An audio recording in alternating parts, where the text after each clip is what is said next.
रात के ठीक 2:13 हुए थे। बाहर तेज बारिश अभी अभी रुकी थी, लेकिन हवेली के अंदर ऐसा सन्नाटा था कि अपनी ही सांसों की आवाज डराने लगी थी।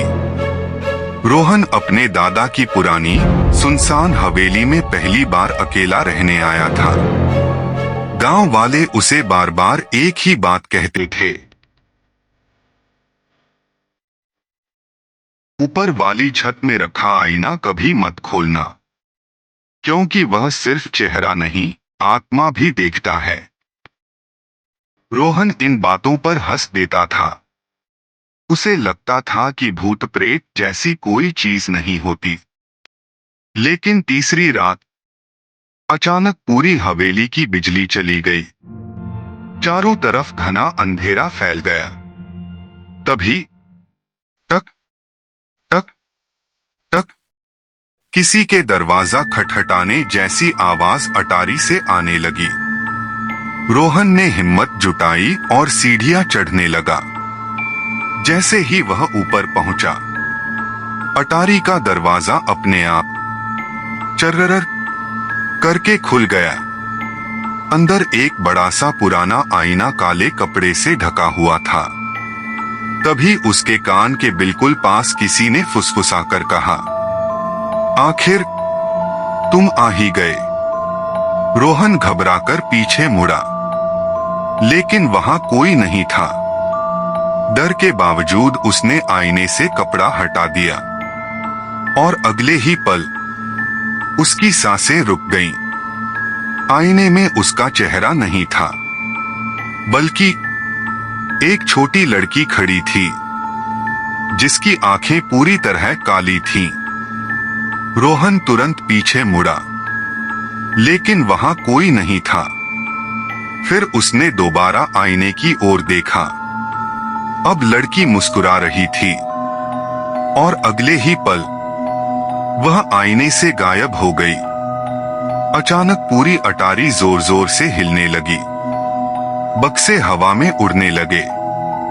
खिड़कियां अपने आप टूट गईं और आईने में लंबी लंबी दरारें पड़ने लगीं।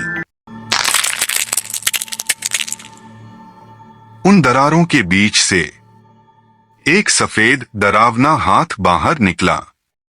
धीरे धीरे पूरा भूत आईने से बाहर आ गया। उसका चेहरा बिना आंखों का था, सिर्फ एक लंबा काला मुंह जो कानों तक फैला हुआ था। उसकी आवाज पूरे कमरे में गूंज उठी।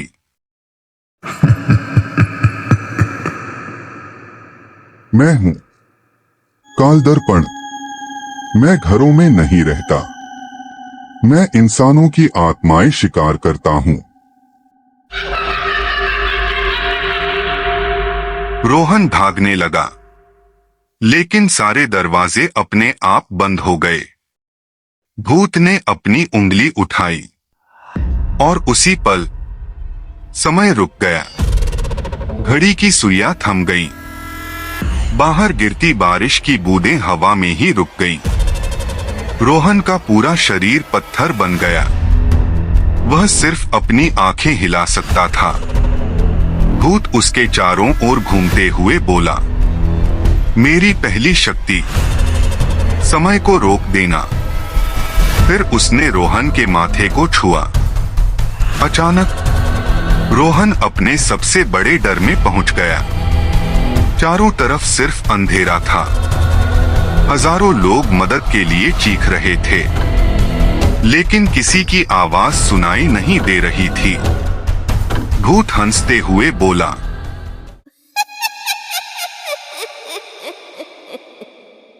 मेरी दूसरी शक्ति, इंसान को उसके सबसे भयानक डर में हमेशा के लिए कैद कर देना। रोहन रोने लगा।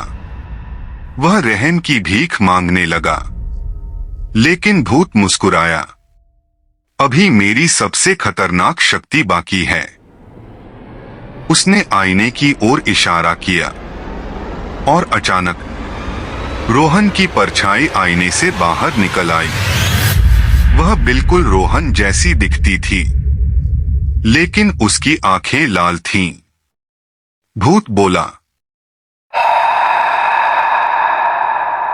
मेरी तीसरी शक्ति, मैं इंसान की परछाई चुरा लेता हूं और उसकी जगह अपना गुलाम छोड़ देता हूं। अचानक सब कुछ सामान्य हो गया। बिजली वापस आ गई। भूत गायब हो चुका था। रोहन ने राहत की सांस ली।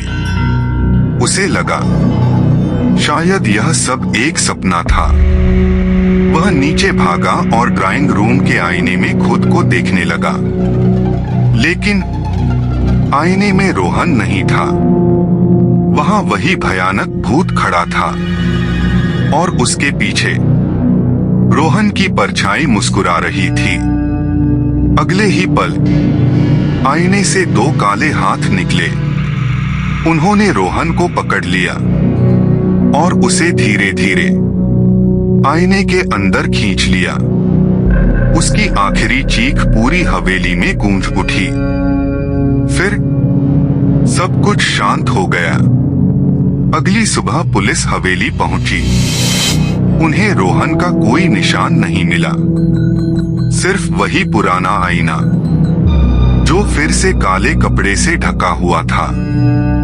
जैसे ही पुलिस बाहर निकली, अटारी से फिर वही आवाज आई, टक टक टक, और एक डरावनी फुसफुसाहट सुनाई दी। अब अगला कौन आएगा?